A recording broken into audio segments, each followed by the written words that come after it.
रख हौसला वो मंजर भी आएगा, प्यासे के पास चलकर समुद्र भी आएगा।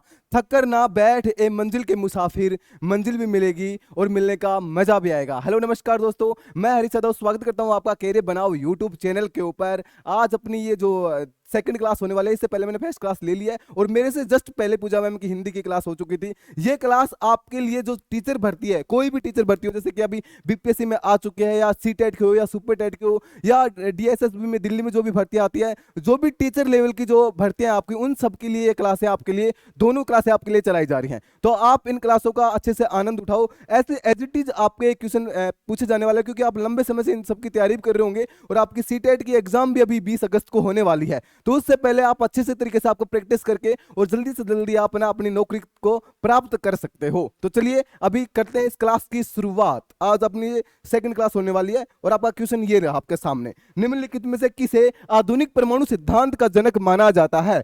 किसे माना जाता है आधुनिक प्रमाण का, जो परमाणु आपका सिद्धांत, किसको माना जाता है? हाँ, परमाणु। परमाणु देखिए, परमाणु क्या किससे बना बन के मिलकर बनता है? अणु से।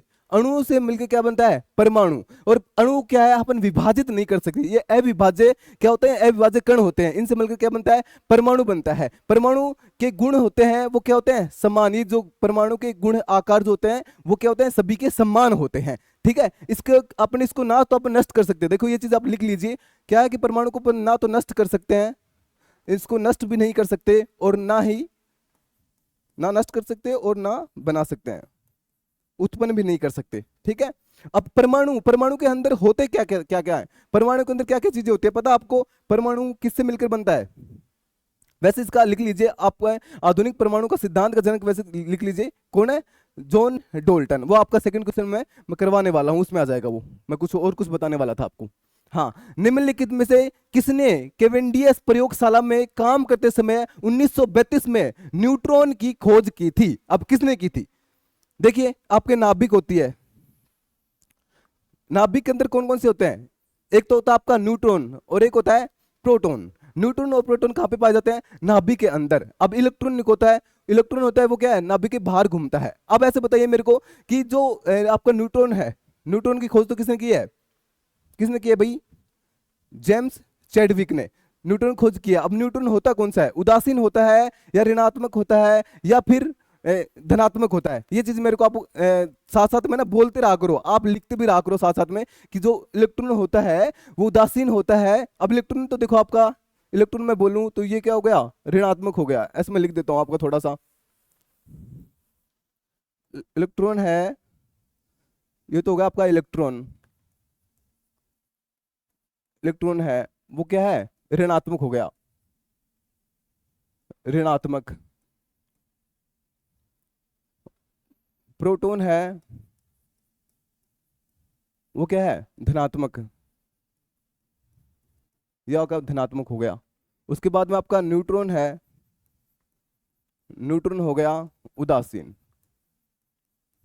अब इसकी खोज किस किसने की थी? अब न्यूट्रॉन को तो हो गया, किसने की थी? जेम्स जेम्स चैडविक ने क्या की थी? इसकी खोज की थी। उसके बाद में इलेक्ट्रॉन की खोज किसने की थी? जे जे थॉमसन ने, जे जे थॉमसन।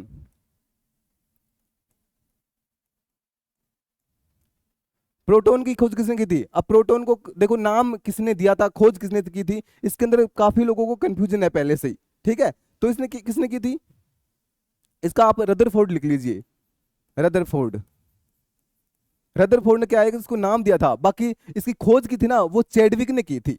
ठीक है, बाकी आप इसको पूछा जाएगा प्रोटॉन का तो वो रदरफोर्ड लिख लीजिएगा और आपका आंसर हो चुका है जेम्स चैडविक। आपके जो परमाणु होता है, परमाणु के 3 मौलिक क्या है?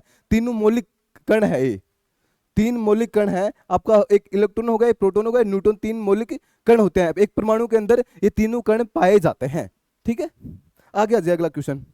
लोहे में जंग लगने के लिए किस अवस्था का होना आवश्यक है? जब लोहे में जंग लगता है तो कौन सी अवस्था का होना आवश्यक है? बता दीजिए मेरे को।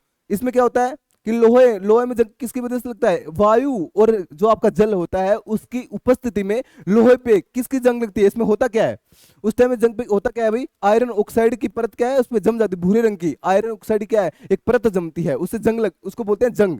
ठीक है, उस जंग से बचाने के लिए क्या करते हैं? पहले तो ये क्वेश्चन मेरे को आप लोग बताओगे। लोहे को लोहे को जंग से बचाने के लिए, जंग से बचाने के लिए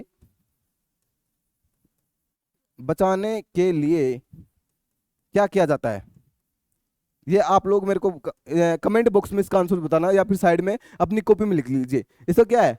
O2 की उपस्थिति में, यानी जल और जो आपका वायु होता है उसकी उपस्थिति में लोहे पे जंग लग जाती है। अब लोहे पे जब जंग लगती है तो उसका वजन है वो बढ़ता है या घटता है? वो चीज भी आप मेरे को बताओ। देखो उसका क्या होता है कि जब लोहे पे जंग लगती है तो उसका एक बार वजन बढ़ता है ना, उसकी वायु या जल की उपस्थिति में उसका वजन घटेगा, धीरे धीरे वो टूटता चला जाएगा, तो क्या है उसके बाद में वो घट जाएगा। तो पहले क्या है? बढ़ता है, उसके बाद में घटता है। आगे आ जाइए। वैसे मैं बताऊं किसका आंसर है? लोहे को जंग से बचाने क्या करते हैं? यसद लेपन। यसद लेपन। लोहे पे क्या है? जिप्सम की परत चढ़ाई जाती है। ठीक है, आगे आ जाइए। अमलराज, एक्वा रेजिया का मिश्रण होता है। एक्वा रेजिया का मिश्रण होता है। एक्वा रेजिया किस काम में आता है? ये आभूषण की सफाई में। आभूषण आभूषण की सफाई करने में अमलराज का घोल होता है। अब इसमें घोल में होता क्या क्या है? आप बताइए। तनु हाइड्रोक्लोरिक अम्ल या फिर सांद्र नाइट्रिक अम्ल। दूसरा है तनु सल्फ्यूरिक अम्ल तथा तनु हाइड्रोलिक अम्ल। तीसरा है सांद्र सल्फ्यूरिक अम्ल तथा तनु नाइट्रिक अम्ल। या फिर चौथा है सांद्र हाइड्रोक्लोरिक अम्ल तथा सांद्र नाइट्रिक अम्ल। कौन सा होता है इसके अंदर? कौन सा होता है भाई? सांद्र हाइड्रोक्लोरिक अम्ल ये कितना होता है? ये क्या है? HCl। और सांद्र नाइट्रिक अम्ल इसका सूत्र क्या है? इसका सूत्र क्या है भाई? HNO3। अब इसका अनुपात कितना होता है? ये होता है 3:1। ठीक है, इस घोल के इस अनुपात में इस घोल को बनाया जाता है। इसमें क्या क्या प्रयोग होता है? इसे आभूषणों की इसमें सफाई की जाती है। अपन पहले गांव में लोग आते थे ना जो आभूषण साफ करवाने के लिए, तो क्या क्या इसका घोल रहता था और उस घोल के अंदर वो डुबो के थोड़ी कुछ देर तक रख देते थे, जिससे क्या है कि वो उसकी परत है ना ऊपर वाली उतर जाती थी। ऐसे कर करके वो अपने पास जो सोना और चांदी क्या है इकट्ठे कर लेते थे। आजकल तो लोग नहीं करवाते, लेकिन पहले वाले लोग ऐसे करवा लेते थे, उनको पता नहीं रहता था, है ना। आगे आ जाइए। जल की स्थायी कठोरता दूर करने के लिए उपयोग किया जाता है। जल की जो स्थायी कठोरता है वो किससे दूर की जाती है? जल को देखो है ना, अपन गर्म करते हैं, बहुत लोग बोलते हैं कि जल को गर्म करके उसकी कठोरता दूर कर सकते हैं। तो गर्म करने से स्थायी कठोरता है वो दूर नहीं होती है। तो किससे होती है? वो होती किससे है? वो होती है वॉशिंग सोडा से। वॉशिंग सोडा है, उससे क्या होती है? आपके जो जल की कठोरता है उसको दूर किया जाता है। ठीक है भाई, आगे आ जाओ। आपका ब्रैकेट आपका खाली जगह है। ये पूछा है कि को विटिकल्चर के रूप में, यानी किसे विटिकल्चर के रूप में जाना जाता है? किसको जाना जाता है, यानी किसका अध्ययन किया जाता है विटिकल्चर के अंदर? ये आप लोग बताओ मेरे को। किसमें किया जाता है? ये किया जाता है भाई अंगूर की खेती में विटिकल्चर का किया जाता है। तो अब मैं कुछ और आपको थोड़ा बहुत इसके जो कल्चर होते हैं ना अपने अलग अलग, किसमें किसका अध्ययन किया जाता है वो आपको एक बार मैं थोड़ा सा लिखवा देता हूँ। लिख लीजिए आप लोग। दो दो तीन चार मैं लिखवा देता हूँ आपको एक्स्ट्रा, तो एक बार मेरे को बता दीजिए। मधुमक्खी मधुमक्खी पालन। मधुमक्खी पालन किसमें किया जाता है? एपीकल्चर के अंदर। एपीकल्चर। उसके बाद में एक लिख लीजिए आप, रेशम कीट पालन। रेशम कीट पालन ये आपका हो गया सेरीकल्चर।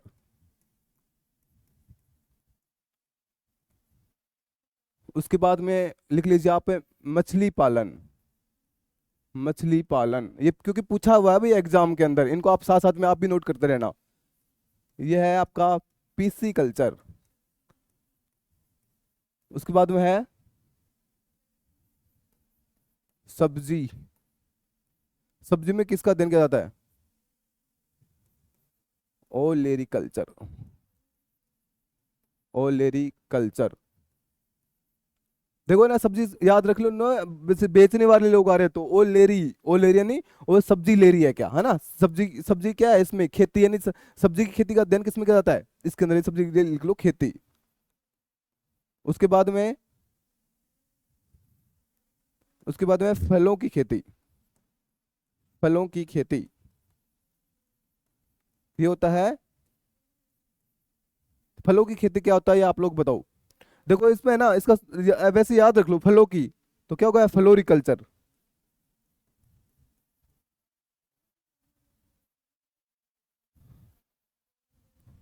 ये तो प्रोमोलॉजी,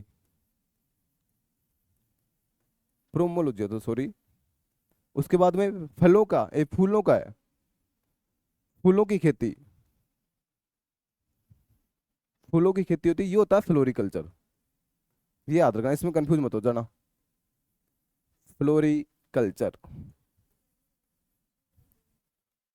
उसके बाद में हो गया फलों और सब्जियों का अध्ययन है। देखो है ना, इस दोनों मिक्स भी करके पूछ सकते हैं आपसे, है ना। पोमोलॉजी, प्रोमोलॉजी नहीं, पोमोलॉजी है ये। पोमोलॉजी क्या हो गया, फलों का अध्ययन। उसके बाद में हो गया फूलों की खेती, वो हो गया फ्लोरिकल्चर। उसके बाद में देखो है ना, एक मिक्स में भी आपसे क्वेश्चन पूछ सकते हैं इस टाइप से, वो भी मैं लिखवा देता हूँ। फलों और सब्जियों का अध्ययन, या फलों व सब्जियों, सब्जियों की खेती या अध्ययन, अध्ययन इसको अध्ययन बोलते हैं, अध्ययन। इसमें क्या आता है, हॉर्टिकल्चर में, हॉर्टिकल्चर। आपसे ऐसा भी पूछा जा सकता है कि फलों व सब्जियों का अध्ययन किसमें आता है। एक बार फिर से देख ली, मधुमक्खी पालन है वो एपीकल्चर कहलाता है, रेशम कीट पालन है सेरीकल्चर, मछली पालन है वो पीसीकल्चर, सब्जी की जो खेती है वो क्या कहलाती है, ओलेरीकल्चर, उसमें क्या जाता है। फलों की जो खेती है उसमें क्या है, पोमोलॉजी। फूलों की खेती फ्लोरिकल्चर, और फलों व सब्जियों का अध्ययन क्या कहलाता है भाई, हॉर्टिकल्चर। आगे आ जाइए। उत्तक विज्ञान और कोशिका विज्ञान के क्षेत्र में सभी कोशिका केंद्रों को लाल रंग देने के लिए किस जैविक रंजक का इस्तेमाल किया जाता है। किस जैविक रंजक का इस्तेमाल किया जाता है, सेफ्रिनिन का। अब देखिए कोशिका, आपके पास में कोशिका आ चुका है। कोशिका का एक तो आप लोग, अभी क्वेश्चन मैं आपके लिए लिख रहा हूं, कोशिका के अध्ययन को क्या कहते हैं, कोशिका अध्ययन बता देना। कोशिका की खोज किसने की थी, दूसरा है खोज, ये आप लोग बताना। और सबसे छोटी कोशिका किसकी है, सबसे छोटी, छोटी कोशिका। उसके बाद में सबसे बड़ी, सबसे बड़ी, सबसे बड़ी कोशिका। यह आप लोगों के लिए क्वेश्चन है भाई, ठीक है। और इसका आंसर होगा उत्तक विज्ञान और विज्ञान के क्षेत्र में सभी कोशिका केंद्रों को लाल रंग देने के लिए किस जैविक रंजक का किया जाता है, जो सेफ्रीनेन का किया जाता है। उसके बाद में मैग्नीशियम निम्नलिखित में से किसे, किसका संगठन धातु है। मैग्नीशियम किसका संगठित धातु है भाई, ये किसका है, परिणहरित अणु का। यही क्या होता है, क्लोरोफिल, क्लोरोफिल होता है मैग्नीशियम का, किसमें ये है परिणहरित। क्लोरोफिल के कारण क्या होता है, पत्तियों का जो हरा रंग वो किसके कारण होता है, क्लोरोफ्लोरिक के कारण होता है। अब माइटोकॉन्ड्रिया क्या है, इसके बारे में बता दीजिए। माइटोकॉन्ड्रिया, राइबोसोम बताइए। मैं इतने माइटोकॉन्ड्रिया लिख रहा हूँ, राइबोसोम का मेरे को बताइए पहले। यह तो कोशिका का पावर हाउस, कोशिका का पावर हाउस या शक्ति ग्रह। उसके बाद में राइबोसोम को क्या कहते हैं, ये होता है कोशिका का, कोशिका की प्रोटीन फैक्ट्री, प्रोटीन फैक्ट्री कहते हैं इसको। बाकी आपका आंसर होगा परिणहरित अणु यानी क्लोरोफिल के कारण, ठीक है। डीएनए को प्रमुख रूप से कोशिका में संग्रहित किया जाता है, कहां पे किया जाता है, ये किया जाता है नाभिक, भाई ये नाभिक है, ठीक है ना। नाभिक में क्या होता है, ये आपका जो डीएनए है वो नाभिक के अंदर पाया जाता है, ठीक है। एक अणुसूत्र निम्नलिखित में से किसे क्या उपस्थिति होती है, एक अणुसूत्र में निम्नलिखित में से क्या उपस्थित होते हैं। अणुसूत्र में क्या होते हैं, डीएनए होता है, लिपिड या फिर आरएनए तथा एमिनोमल, या फिर डीएनए तथा प्रोटीन, या फिर आरएनए तथा शुगर, क्या होता है इसके अंदर, आप मेरे को बताइए। क्या क्या होता है इसके अंदर, डीएनए तथा प्रोटीन क्या किसमें एक अणुसूत्र के अंदर पाया जाता है। उसके बाद प्राकृतिक चयन तंत्र को वर्णित करने की एक पद्धति के रूप में योग्यतम की उत्तरजीविका वाक्यांश निम्नलिखित में से किसका कथन है? ऐसे भी पूछा जाता है भाई। योग्यतम की उत्तरजीविता किसका कथन है? ये किसने कहा था भाई? ऐसे क्वेश्चन क्या कि आपको सीधे पूछ जाते हैं, तो किसका ये अब आपका रॉबर्ट स्पेंसर का। ऐसे सीधे कथन भी आपकी टीचर्स एग्जाम के अंदर लगातार पूछे जाते हैं, प्रीवियस ईयर क्वेश्चन आपके पूछा गया था भैया। ठीक है, इसके बाद में है स्पंज। स्पंज किस प्रजाति के अंतर्गत आता है? देखो स्पंज यानी कि क्या होता है स्पंज के अंदर? स्पंज के अंदर होता क्या है भाई? इसके अंदर छिद्र पाए जाते हैं। इसको पोरी पोरीफेरा का, इसमें पोरीफेरा बोला जाता है। स्पंज की प्रजाति किस अंतर्गत आती है? पोरीफेरा। अब पोरीफेरा का अर्थ है छिद्र युक्त, यानी उसके अंदर छिद्र होते हैं, छिद्र पाए जाते हैं। ठीक है, और ये क्या है? एक बहुकोशिकीय जलीय जंतु होते हैं। ठीक है, इसके बाद तिल चट्टों के शरीर में वायु किसके द्वारा प्रवेश करती है? अब तिल चट्टे होते क्या हैं? तिल चट्टे किसको बोलते हैं? कोकरोच को। कोकरोच को बोला जाता है तिल चट्टा। और उसके में वायु किसके द्वारा प्रवेश करती है? श्वास रंध्रों के माध्यम से उसमें वायु प्रवेश करती है। ठीक है भाई, और इसके अंदर कोकरोच के अंदर कितने वो होते हैं भाई? कोष्ठक कितने होते हैं? हृदय के कोष्ठक कितने होते हैं? हृदय कक्ष, हृदय हृदय कक्ष कितने होते हैं? 13 होते हैं। इसमें जो रुधिर है वो बिना वाहिनियों के संचरण करता है। इसमें हीमोग्लोबिन भी नहीं पाया जाता भाई। ठीक है, आगे आ जाओ। बाकी इसको कॉकरोच क्या बोलते हैं? किसान का मित्र भी बोला जाता है। किसान का मित्र भी बोला जाता है। मैं आपका रिवीजन करवा रहा हूँ फास्टली। ठीक है भैया, आप लोगों ने अच्छी अपनी तैयारी कर ली होगी, तो ऐसे ऐसे क्वेश्चन आपके एग्जाम में पूछे जा रहे हैं, उनका थोड़ा सा मैं डिटेल भी लिख रहा हूँ साथ में। आगे आ जाओ। मनुष्य में आमाशय ग्रंथियों से स्रावित होने वाली वह कौन सा अम्ल है जो भोजन के पाचन में सहायता करता है? भोजन के पाचन में कौन सा करता है? साइट्रिक अम्ल करता है, बोरिक अम्ल करता है, या हाइड्रोक्लोरिक अम्ल करता है, या सल्फ्यूरिक अम्ल करता है? देखिए हाइड्रोक्लोरिक अम्ल यानी HCl। HCl क्या होता है? भोजन के पाचन के अंदर सहायक होता है। कहां पे पाया जाता है? आमाशय के अंदर पाया जाता है। इसको जठर रंस भी बोला जाता है। ठीक है, आगे आ जाइए। रक्त प्रवाह में हवा के बुलबुलों का होना जीवन के लिए क्यों खतरनाक होता है? ऑप्शन नंबर फर्स्ट है हवा रक्त के साथ मिलकर जटिलता उत्पन्न कर देती है। रक्त का प्रवाह कई गुना बढ़ा देती है। ऑप्शन नंबर थर्ड है रक्त के प्रवाह में बाधा उत्पन्न हो जाती है। ऑप्शन नंबर फोर है रक्त दाब कई गुना बढ़ जाता है। तो आज एक हवा का जब बुलबुला, जैसे अपने नसें होती है, उस रक्त उसमें क्या है? निरंतर दौड़ता रहता है। अब उसके अंदर हवा जब बीच में आती है तो उससे क्या होता है भाई? क्या होता है? रक्त के प्रवाह में बाधा उत्पन्न होती है, और ये बाधा ऐसे कोई छोटी मोटी नहीं, इसके अंदर व्यक्ति की मृत्यु हो जाती है, क्योंकि एक ब्रेक लग जाता है बीच के अंदर, रक्त लगातार उसमें संचरण नहीं कर पाता है। ठीक है, आगे जाइए। ओणम एक पारंपरिक हिंदू त्योहार है जो कहां पे मनाया जाता है? ओणम कहां पे मनाया जाता है भाई? आप लोग बताओगे मेरे को, ओणम कहां मनाया जाता है? हाँ देखो, ओणम के बारे में आपको मैं कुछ डिटेल बताता हूँ। ओणम कहाँ पे है? केरल का एक प्रमुख त्योहार है। और किस लिए मनाया जाता है? वहां का एक राजा था, एक प्रिय राजा था महाबली, उसकी याद में इस त्योहार को मनाया जाता है। ठीक है, और ये कब तक चलता है? ये 10 दिनों तक। मैं आपको लिखा देता हूँ कौन सा राजा था। वहां का राजा था महाबली। महाबली की याद में मनाया जाता है, और ये 10 दिन तक चलता है। 10 दिन तक चलता है, और किस माह में मनाया जाता है? सितंबर माह के अंदर मनाया जाता है। और ये वहां की फसल कटाई के ऊपर मनाया जाता है भाई। कहां पे? केरल के अंदर मनाया जाता है। ठीक है, चलिए आगे। उसके बाद में बाल सरस्वती किस शास्त्रीय नृत्य की प्रमुख प्रतिपादक थी? बताइए, बाल सरस्वती किसकी? कुचिपुड़ी की थी, भरतनाट्यम की थी, या ओडिसी की थी, या मोहिनीअट्टम की थी?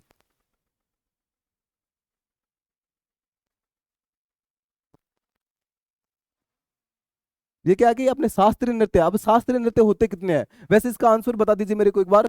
इसका आंसर क्या है?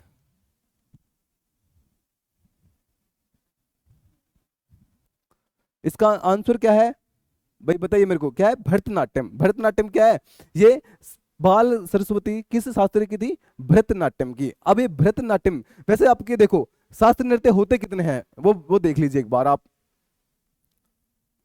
शास्त्रीय नृत्य, शास्त्रीय नृत्य होते हैं, अब मैं पूरे नाम लिखवाऊंगा आपको। शास्त्रीय नृत्य होते हैं 8। अब देखो मैं आपके लिखवा देता हूँ पूरा नंबर वाइज से। 4 तो देखो ये हो गए आपके, देख लीजिए एक बार। एक तो कुचिपुड़ी, कुचिपुड़ी हो गया, एक भरतनाट्यम हो गया, भरतनाट्यम हो गया, एक हो गया ओडिसी, एक ओडिसी हो गया, एक हो गया आपका मोहिनी अट्टम,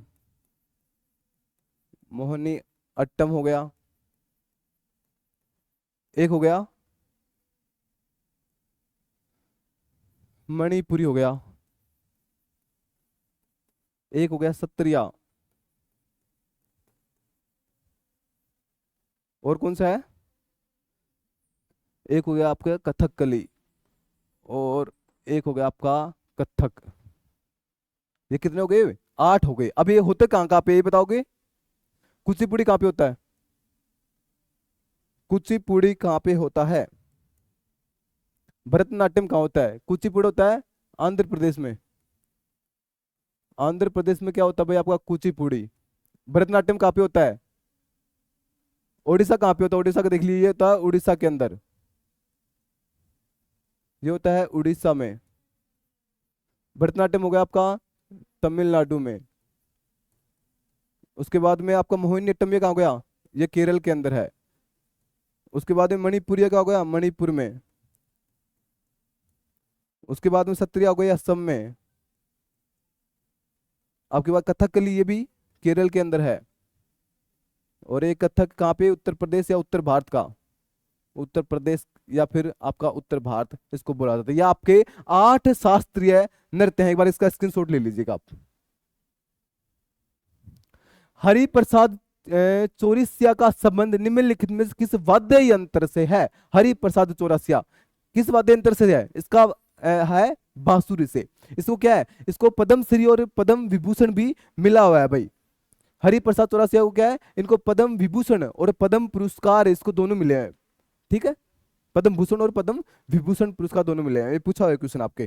किस शास्त्रीय राज्य में गमछा एक सांस्कृतिक प्रतीक है? किसमें है? यह असम के अंदर। असम में क्या है? गमछा, ये क्या है? एक सोल होता है, सोल होता है, वहां के लोग वहां मतलब पहनते हैं इसको, तो क्या है कि सोल है। ठीक है, गमछा सांस्कृतिक प्रतीक है, वो आपका असम के अंदर।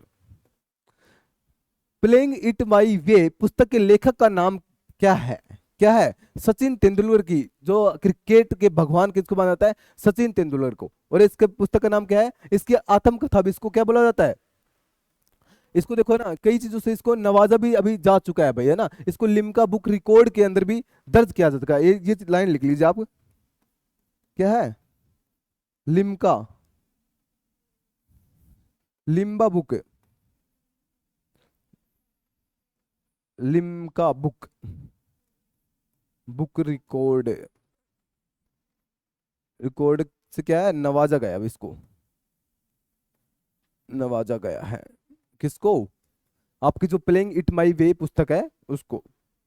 आगे आ जाइए। भारत के सर्वोच्च नागरिक सम्मान प्रतिष्ठित भारत रत्न से सम्मानित होने वाले पहले संगीतकार का नाम क्या है? यह क्वेश्चन भी भाई बहुत बार पूछा जा चुका है, इसको आप ना स्टार लगा के नोट कर लीजिए। कौन है?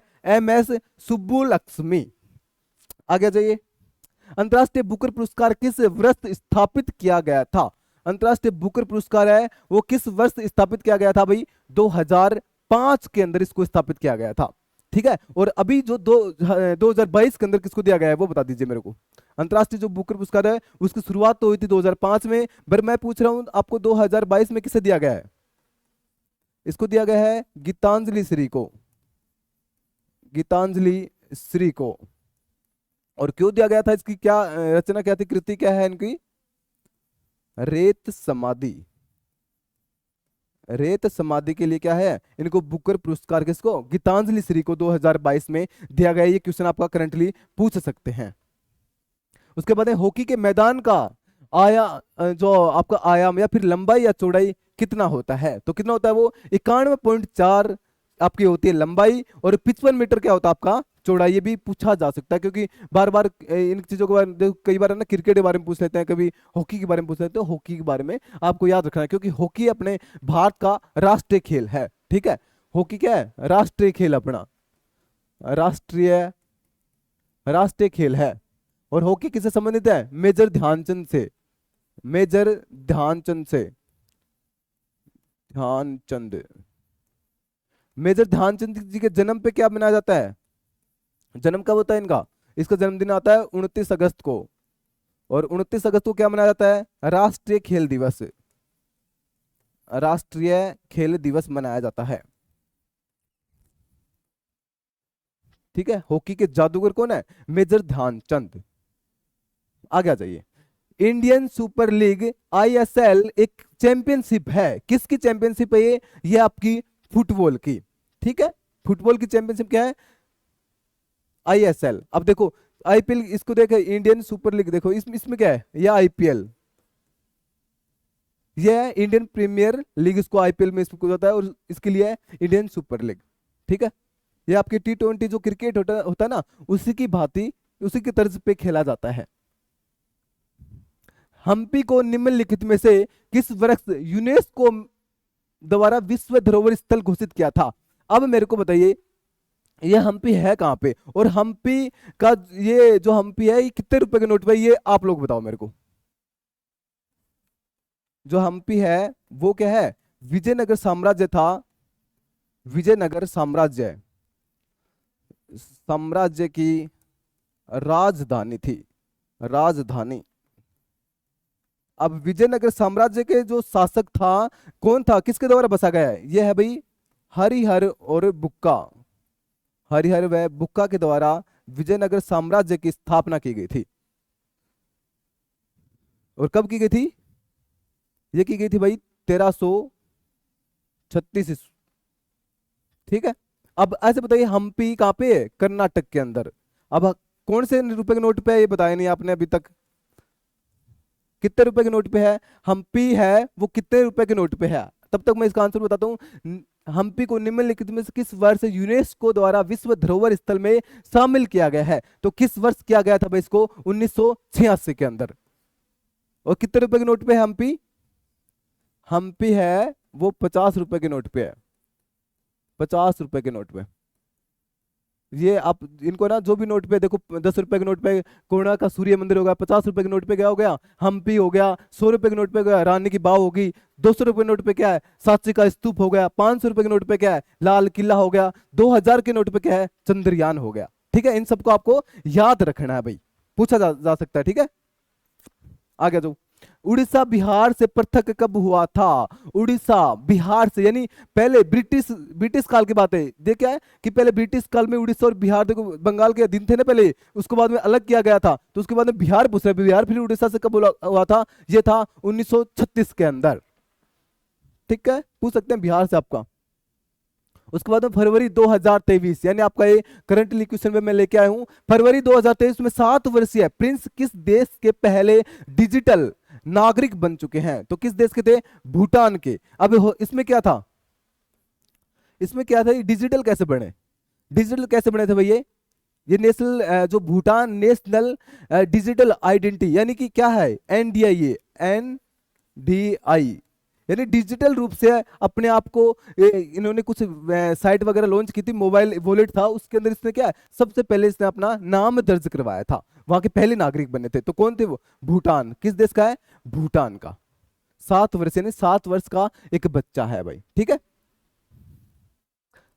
केसरिया सुप्रसिद्ध है, केसरिया सुप्रसिद्ध किसके लिए है, बौद्ध स्तूपों के लिए, बौद्ध स्तूपों के लिए है केसरिया सुप्रसिद्ध है। यहाँ पे अशोक, सम्राट अशोक के बारे में भी बहुत सारी जानकारी मिलती है। सम्राट अशोक ने सबसे बड़ा स्तूप भी यहाँ पे बनाया था, और कहाँ पे बनाया था भैया, कहाँ पे, चंपारण के अंदर। बिहार का जो चंपारण था वहां पे केसरिया नाम से एक क्या मिला आपको, स्थल मिला था खोजने के ऊपर, यानी पुरातत्व महत्व के रूप में ये बौद्ध स्थल के रूप में इसको माना जाता है। विश्व का सबसे बड़ा बौद्ध स्तूप भी यहाँ पे मिला था। आगे जो उसके बाद में झारखंड केसल ओवर ग्वेज के लेखक हैं, कौन है, विक्टर वास। आपकी पुस्तक से भी क्वेश्चन पूछा जा सकता है। आगे जाइए। पटना उच्च न्यायालय की स्थापना कब हुई थी? पटना उच्च न्यायालय की स्थापना किस वर्ष की गई थी? ये कब की गई थी? 1916 के अंदर। 9 फरवरी 1916 में क्या है, पटना उच्च न्यायालय की क्या की थी? स्थापना की गई थी। उस टाइम में कितने पद इसमें सदी थे? 45 पद, यानी कुल न्यायाधीश कितने थे? 45। अभी वर्तमान में कितने हैं? 24 पद हैं। बाकी स्वीकृत कितने हैं? 53 पद। ठीक है, ये चीज आप बाकी पूछा नहीं जाए, ऐसे वर्तमान में पूछ सकते हैं भाई, पटना उच्च न्यायालय के अंदर वर्तमान में न्यायाधीशों की संख्या कितनी है? वो है 24। बाकी स्वीकृत कितने हैं? वो है 53। कब की गई थी ये? 1916 के अंदर। हाँ, फरवरी 1916 के अंदर। हाल ही में प्रिज्जर आर्किटेक्चर पुरस्कार 2023 में किसे सम्मानित किया गया था? अब ये किस में होता है? प्रिज्जर, ये जो प्रिज्जर जो पुरस्कार है वो किस में दिया जाता है? वास्तुकला के अंदर। वास्तुकला के अंदर प्रिज्जर पुरस्कार दिया जाता है। तो अब की बार 2023 में किसे दिया गया है? ये दिया गया है डेविड चिपरकर फील्ड को। 75वें ऑस्कर पुरस्कार समारोह में सर्वश्रेष्ठ शॉर्ट फिल्म, 95वें ऑस्कर पुरस्कार समारोह में सर्वश्रेष्ठ शॉर्ट फिल्म डॉक्यूमेंट्री श्रेणी में भारत की द एलिफेंट एक्सप्रेस ने ऑस्कर जीता है। इसके निर्देशक कौन थे? तो कौन थे इसके निर्देशक? ये है कार्तिकी गोंजाल्वेस ने। अब ये क्या, एक शॉर्ट फिल्म थी, शॉर्ट फिल्म है भाई ये, शॉर्ट फिल्म। और शॉर्ट फिल्म का नाम क्या है? The elephant whispers. ठीक है, इसको पूछा जाता है भाई, ये करंटली क्वेश्चन हो गया आपके।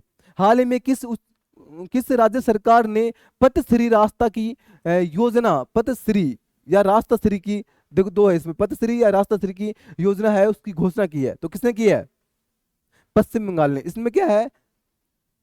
सड़कों को मरम्मत करना, जो सड़क है सड़कों की मरम्मत करना, इसका मुख्य उद्देश्य है सड़कों की मरम्मत करना, सड़कों की मरम्मत करना। उसके बाद में कहाँ पे इसमें फोकस ज्यादा किस पे है? ग्रामीण सड़कों पर, ग्रामीण सड़कों की मरम्मत करना। ठीक है, किसने की थी? पश्चिम बंगाल ने इस योजना की शुरुआत की है। ठीक है, आगे दो। हाल ही में चर्चा में रहा नासा का आर्टेमिस मिशन 2 का संबंध किससे है? आर्टेमिस मिशन कहां पे जाएगा भाई? ये चंद्रमा के ऊपर जाएगा। अब इसमें कितने लोग जाने वाले हैं? इसमें जाएंगे 4 लोग। अब इसमें 4 में से एक है महिला।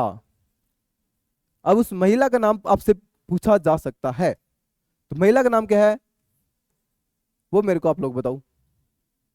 इसमें एक महिला कौन सी है? क्रिस्टिना कोच है। क्या है? क्रिस्टीना,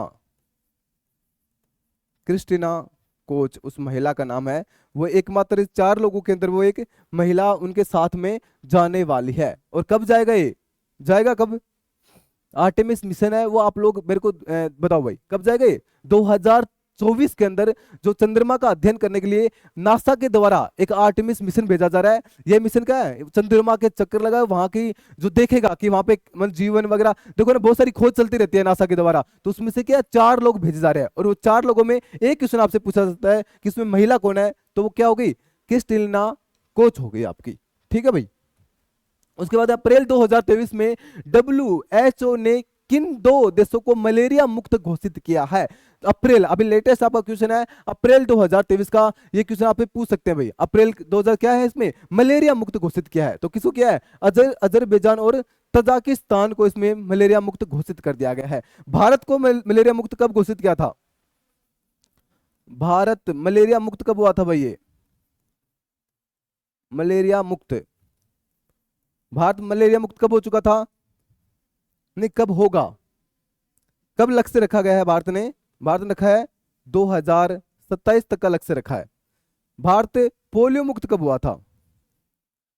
भारत पोलियो मुक्त कब हुआ था? पोलियो मुक्त, पोलियो मुक्त हो चुका था 2014 के अंदर।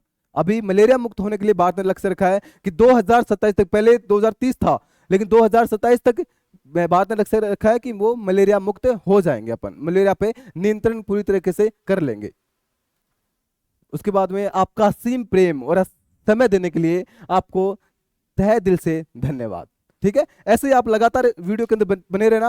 अपने मेरे से पहले जस्ट पहले पूजा मैम की क्लास देखी नहीं देखी तो भी आप एक बार उनको जाके देख लीजिए। और आपकी जो टीचर भर्ती है, जैसे कि टीचर वाली कोई भी भर्ती होगी आपके, जैसे दिल्ली की भर्ती है या फिर सी टेट की हो गया, यूपी टेट हो गया, बहुत सारी टेट होती रहती है ना, बहुत सारी स्टेट के अंदर आपके चलता रहता है। अभी बिहार के अंदर भी वैकेंसी आ रखी है टीचर की, तो सारी आपकी जो भी टीचर भर्तियां हैं उन सबके क्वेश्चन है। ये स्पेशल किसी आपके एग्जाम विशेष नहीं है। आपके जो भी टीचर टीचर के एग्जाम होते हैं उनके प्रीवियस ईयर या फिर कोई संभावित है कि आपके एग्जाम में क्वेश्चन पूछ सकते हैं, उन सब का मैं एक बार कॉम्बो सेशन लेके आ रहे हैं। तो आप सभी लोगों का ऐसे ही प्यार बना रहा तो इस सीरीज को हम बहुत लंबे टाइम तक चला पाएंगे। आपका सपोर्ट है ना, वो हमारी ऊर्जा है। आप लोग हमें साथ दोगे तो हम लगातार इस क्लास को कंटिन्यू रखेंगे। ठीक है, आपका सपोर्ट बता देंगे कि भाई कितना रखना है, कितना प्यार मिल रहा है, कैसे इस क्लास को चलानी है, तो वो सब आप पे डिपेंड करता है। आप लोगों की मांग होगी तो हम इस सिर्फ हमने तो सोच रखा है भाई हम कंटिन्यू रखेंगे, लेकिन आपका सपोर्ट देखते हैं कितना होता है, उसके बाद में इसको लगातार चलाते रहेंगे। ठीक है, फिर मिलते हैं नेक्स्ट वीडियो के अंदर, तब तक के लिए नमस्कार, जय हिंद, जय भारत।